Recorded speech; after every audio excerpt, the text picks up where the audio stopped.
Aujourd'hui, on va réaliser des pastéis de nata, c'est des petites tartelettes portugaises. C'est parti pour la recette. Je commence par fleurer le plan de travail et j'y dépose une pâte feuilletée de 300 g. Je vous mets la recette de ma pâte feuilletée express en barre d'infos.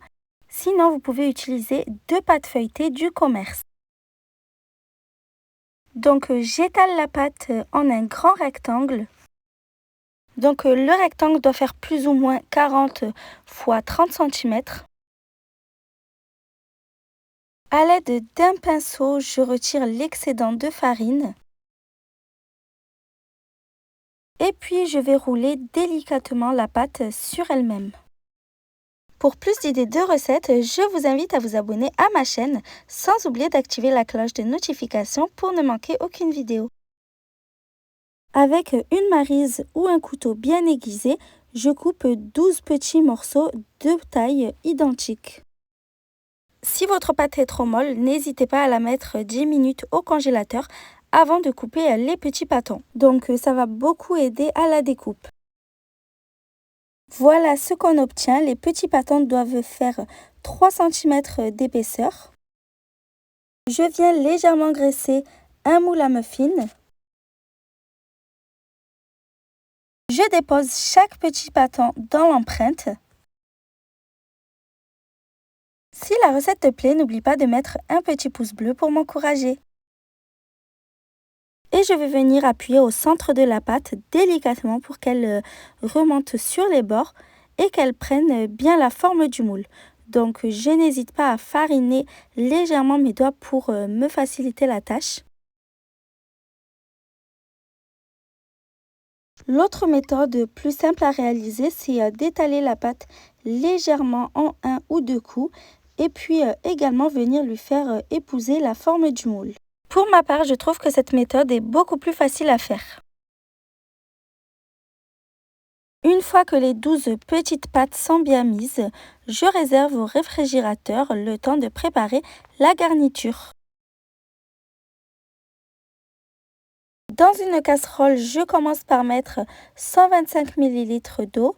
J'ajoute également 130 g de sucre et un sachet de sucre vanillé. Vous pouvez remplacer par une gousse de vanille ou de l'extrait de vanille. Et le sucre, comme d'habitude, vous pouvez en mettre moins. J'ajoute ensuite un bâton de cannelle que vous pouvez remplacer par une demi-cuillère à café de cannelle moulue et je viens râper le zeste d'un citron. Je mélange le tout avant de venir porter le mélange à ébullition. 3 à 4 minutes après le point d'ébullition, on retire du feu, ça donne un bon sirop. Je vais venir filtrer le sirop pour retirer les zestes de citron. Et puis, je vais le réserver de côté pour le laisser tiédir. Pendant ce temps, dans une autre casserole, je viens ajouter 35 g de farine. Et je vais venir ajouter 330 ml de lait, vraiment petit à petit, en fouettant bien entre chaque ajout. Donc c'est très important de ne pas mettre le lait d'un coup et de bien fouetter sans arrêt pour éviter d'avoir tout plein de grumeaux. Et si ça fait quand même des grumeaux, ce n'est pas bien grave, vous avez juste à filtrer le mélange. Donc je fouette bien jusqu'à ce que ça épaississe. Quand ça a obtenu la consistance désirée, je retire du feu. Je vais venir introduire le sirop qui a eu le temps de tiédir petit à petit. Donc là, encore une fois, c'est très important d'ajouter le sirop petit à petit et de mélanger entre chaque ajout. Là, la vidéo est en accéléré, mais il faut remuer doucement. Donc j'insiste là-dessus, on ne fouette pas énergiquement, on fouette juste pour incorporer le sirop à la préparation. Je vous rappelle que tous les ingrédients et les mesures exactes sont notés dans la description. Je laisse bien le temps à la préparation de tiédir et puis je vais venir ajouter 2 jaunes d'œufs. Attention à ce que ce ne soit pas chaud, sinon ça risquerait de cuire les jaunes. Je mélange à nouveau doucement pour incorporer les 2 jaunes et puis je vais venir à nouveau ajouter 2 autres jaunes d'œufs. C'est important d'ajouter les jaunes 2 par 2 pour vous assurer d'avoir la bonne consistance de crème. Je remélange à nouveau délicatement. Donc ces petites tartelettes, c'est vraiment le même principe qu'un flan.